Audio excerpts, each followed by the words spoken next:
नमस्कार। आप सब लोगों का पुनः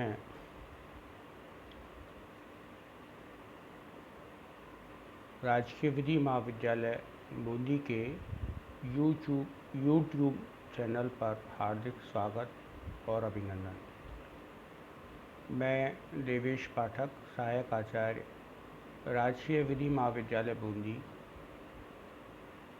आज फिर आपको कंपनी विधि के बारे में कुछ जानकारियाँ देंगे, कुछ बातें करेंगे, कुछ अपने विचार आपके साथ साझा करेंगे।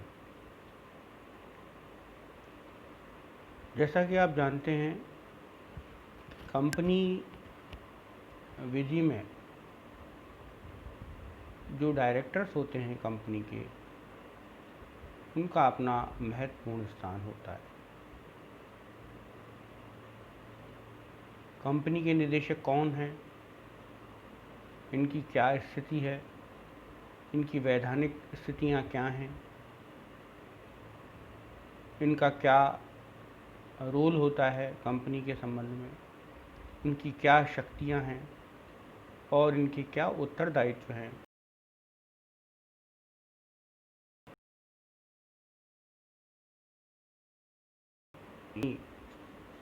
के संबंध में क्या महत्वपूर्ण भूमिकाएं होती हैं। जैसा कि आप जानते हैं कि कंपनी का एक पृथक वैधानिक अस्तित्व होता है, सेपरेट लीगल एंटिटी, जिसको हम कहते हैं कि कंपनी अलग है और उसके बनाने वाले या उसके जो मालिक अंश होल्डर्स हैं, शेयर होल्डर्स हैं, वो अलग है। जब एक बार कंपनी का गठन हो जाता है तो गठन होने के बाद कंपनी का अपना पृथक वैधानिक अस्तित्व हो जाता है। वह अपने अंशधारकों से अलग अस्तित्व रखती है। वह अपने नाम से ज़मीनें खरीद सकती है, अपने नाम से मुकदमे किए जा सकते हैं।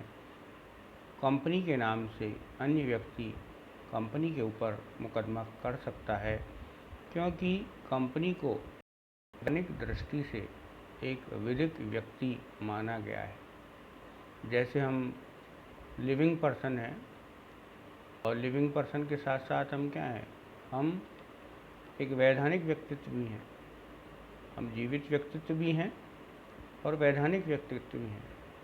यदि हम कोई करार तोड़ते हैं, कोई एक्स के साथ मेरे द्वारा कोई संविदा की गई है और ऐसी संविदा को मैं पूरी नहीं करता हूँ, परफॉर्म नहीं करता हूँ, तो एक्स मेरे ऊपर मुकदमा दायर कर सकता है। तो इस तरह से हम एक जीवित व्यक्ति भी हैं और विधि की दृष्टि में चूँकि हमको मेरे खिलाफ में मुकदमा दायर किया जा सकता है, इस कारण से मैं एक विधिक व्यक्ति भी हूँ, एक लीगल पर्सन भी हूँ। लेकिन कंपनी के संबंध में, क्योंकि कंपनी कोई हार्ड मास का पुतला नहीं है, वैधानिक व्यक्तित्व तो मिल चुका है उसको, लेकिन वह जीवित व्यक्तित्व नहीं है। यदि वह कंपनी कोई ज़मीन खरीदेगी तो उसकी रजिस्ट्री पर सिग्नेचर करने होंगे। यदि कोई ज़मीन बेचेगी तो उसकी रजिस्ट्री पर सिग्नेचर करने होंगे। कोई मुकदमा उसको करना होगा तो वकालतनामे पर हस्ताक्षर करने होंगे। कोई सम्मन उसके खिलाफ में तामील किया गया है तो ऐसे सम्मन को लिया जाएगा और उस पर हस्ताक्षर किए जाएंगे।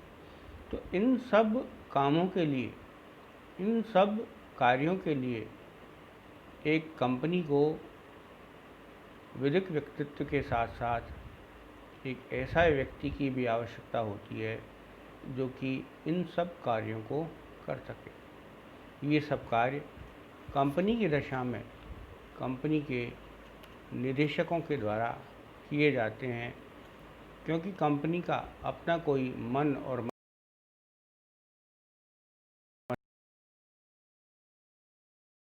मस्तिष्क, उसके अंदर संवेदना, मस्तिष्क ये भी नहीं है, तो जो कंपनी के संबंध में जो भी कार्य किए जाएंगे वे कंपनी की तरफ से कंपनी के निदेशकों को जाएंगे। इसीलिए कंपनी के निदेशकों की कंपनी के संदर्भ में बहुत आवश्यकता होती है। कंपनी अधिनियम की धारा 149 के अंतर्गत ये स्पष्ट किया गया है कि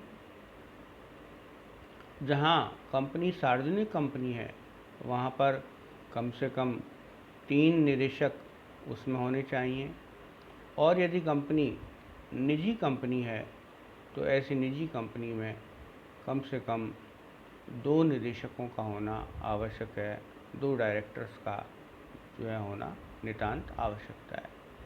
तो इस तरह से हम देखते हैं कि कंपनी के निदेशक की आवश्यकता कंपनी को क्यों होती है, कंपनी किस तरह से काम करती है, उन कार्यों के लिए कंपनी के निदेशकों की आवश्यकता होती है।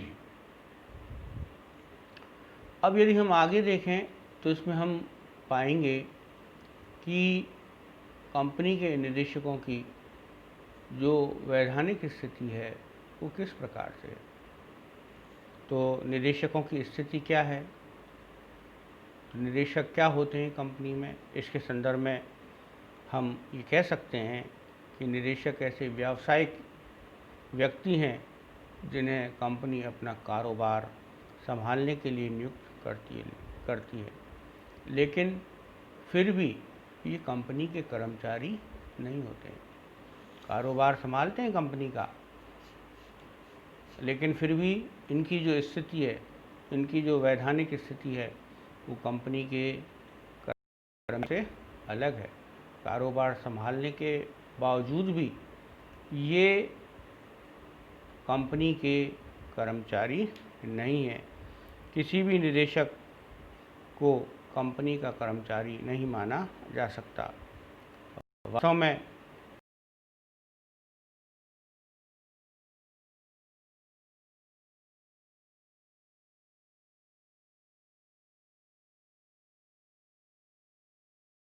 नियंत्रण रखने वाला, एक तरह से आदेश देने वाला व्यक्तित्व होता है। कंपनी अधिनियम में निदेशक शब्द को स्पष्टतः कहीं पर परिभाषित नहीं किया गया है।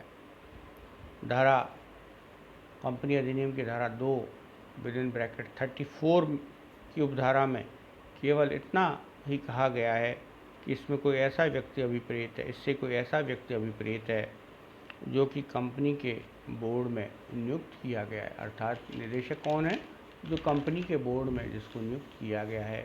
इसी बात को जो है कंपनी अधिनियम की धारा 2 (34) में परिभाषित किया गया है। इससे कंपनी के जो निदेशक हैं उसकी स्थिति का पूर्णतः भान नहीं हो पाता है कि क्या वास्तविकता है, किस तरह कंपनी का जो निदेशक है उनकी क्या वास्तविक स्थिति है। तो इसको जानने के लिए हम अलग अलग प्रकार से ये देखेंगे कि कंपनी का निदेशक किस प्रकार से और उसकी क्या परिस्थिति है। को हम कंपनी का अभिकर्ता भी मान सकते हैं। फर्ग्यूसन नाम विल्सन 1866 LR2 में यह निर्णित किया गया कि निदेशक कंपनी के अभिकर्ता होते हैं। इस केस में 1866 का जो मुकदमा है, लॉ रिपोर्ट वॉल्यूम 2 में जो रिपोर्टेड है, उसमें ये कहा गया है, उसमें निर्णित किया गया है कि निदेशक कंपनी के अभिकर्ता होते हैं, एक तरह से एजेंट होते हैं। कंपनी खुद तो काम नहीं कर सकती, लेकिन अपना काम किसके माध्यम से करवाती है, अपने एजेंट के माध्यम से करवाती है। तो हम ये कह सकते हैं कि कंपनी के जो निदेशक हैं वो कंपनी के एजेंट हैं। न्यायालय ने उक्त जो मुकदमा फर्ग्यूसन बनाम विल्सन का है, उसमें ये कहा कि कंपनी का कोई भौतिक शरीर नहीं होता है, फिजिकल जो है उसका कार्पस नहीं होता, एक तरह से विजिबल नहीं है वो कंपनी जो हमको दिखाई देती है वो कंपनी की बिल्डिंग है, कंपनी नहीं दिखाई दे रही। कंपनी तो अदृश्य है, वो हाड़ मांस का पुतला नहीं है। इसलिए कंपनी निदेशकों के माध्यम से कार्य कर सकती है और उन निदेशकों के प्रति कंपनी का संबंध केवल मालिक और अभिकर्ता का होता है। जो कंपनी है वो अभिकर्ता के माध्यम से काम करती है और ऐसी स्थिति में उनका जो संबंध है वो किस प्रकार का है? उनका संबंध मालिक और अभिकर्ता है। प्रिंसिपल और एजेंट के तौर पर वो काम करते हैं। निदेशक तथा कंपनी के संबंध और निदेशक के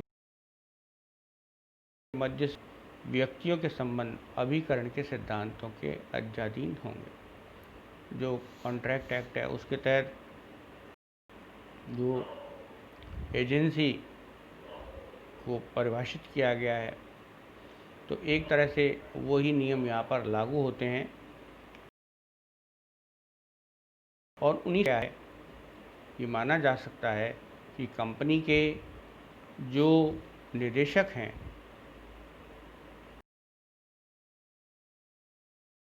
वो काम करते हैं एजेंट के तौर पर, उनके द्वारा कार्य किया जाता है।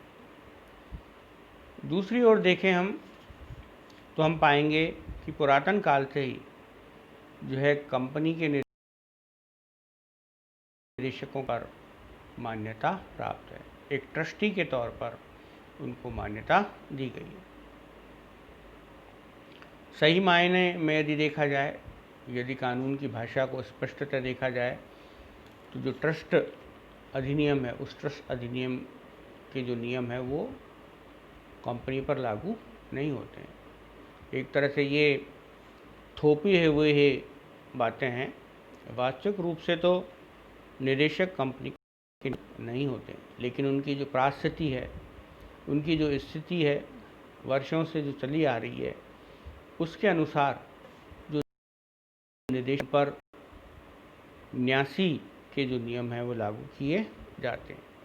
फिर भी कंपनी का जो धन है उनके हाथ में जो आता है तथा उनके नियंत्रण में होता है, उसके सदैव वे न्यासी ही माने जाएंगे, ट्रस्टी माने जाएंगे। अर्थात वो उन पैसों को इस प्रकार से खर्च करें जैसे कि वो उनके स्वयं के ही पैसे हों। एक ट्रस्टी के तौर पर एक अनावश्यक उनके द्वारा खर्च नहीं किए जाने चाहिए।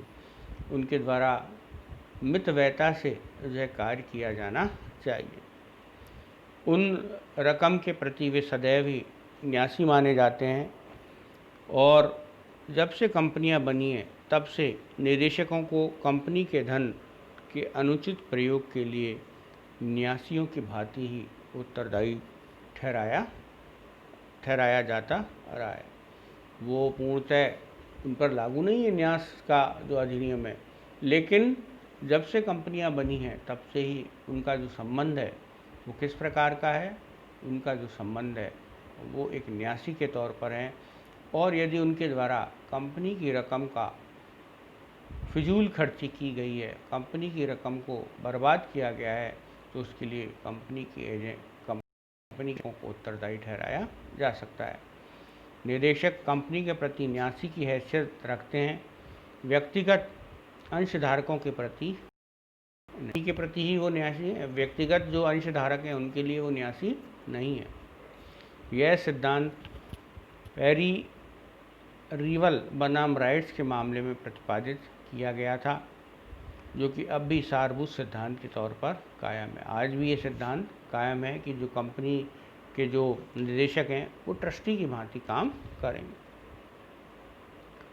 इसके संबंध में हम कहना चाहेंगे कि निदेशक किसी कंपनी के धन, संपत्तियों और उसकी शक्तियों के न्यासी होते हैं और इस हैसियत से उस तमाम धन के ऊपर जिस पर उनका नियंत्रण होता है उत्तरदायी होते हैं और अनुचित रूप से प्रदत्त किसी भी धन को वापस कर देंगे और अपनी शक्तियों का प्रयोग कंपनी और सारे शेयरधारकों के हित में ईमानदारी से करेंगे, न कि अपने खुद के हित के संदर्भ में।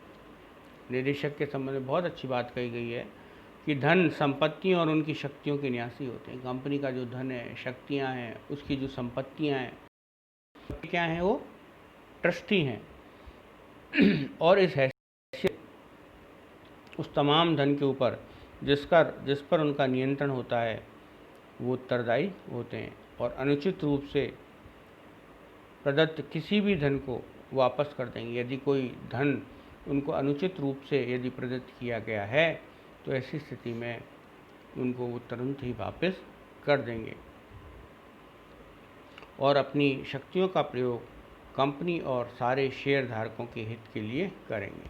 क्योंकि वो ट्रस्टी हैं, तो ट्रस्टी इस प्रकार से कार्य करेंगे कि वो न केवल कंपनी के लिए लाभदायक हो, बल्कि कंपनी के साथ साथ जो अन्य शेयर धारक हैं, उन अन्य शेयर धारकों के लिए भी वो लाभप्रद हों, उनसे लाभ मिल सके, इस तरह का कार्य उनके द्वारा किया जाएगा और ईमानदारी से कार्य करेंगे। न केवल अपने हित को ध्यान में रखेंगे, क्योंकि वो तो सर्वे सर्वा हैं, वो ऐसा कर सकते हैं, लेकिन वो अपने हित को ध्यान में न रखते हुए एक ट्रस्टी के तौर पर कार्य, बहुजन कल्याण हो, सुखी हो।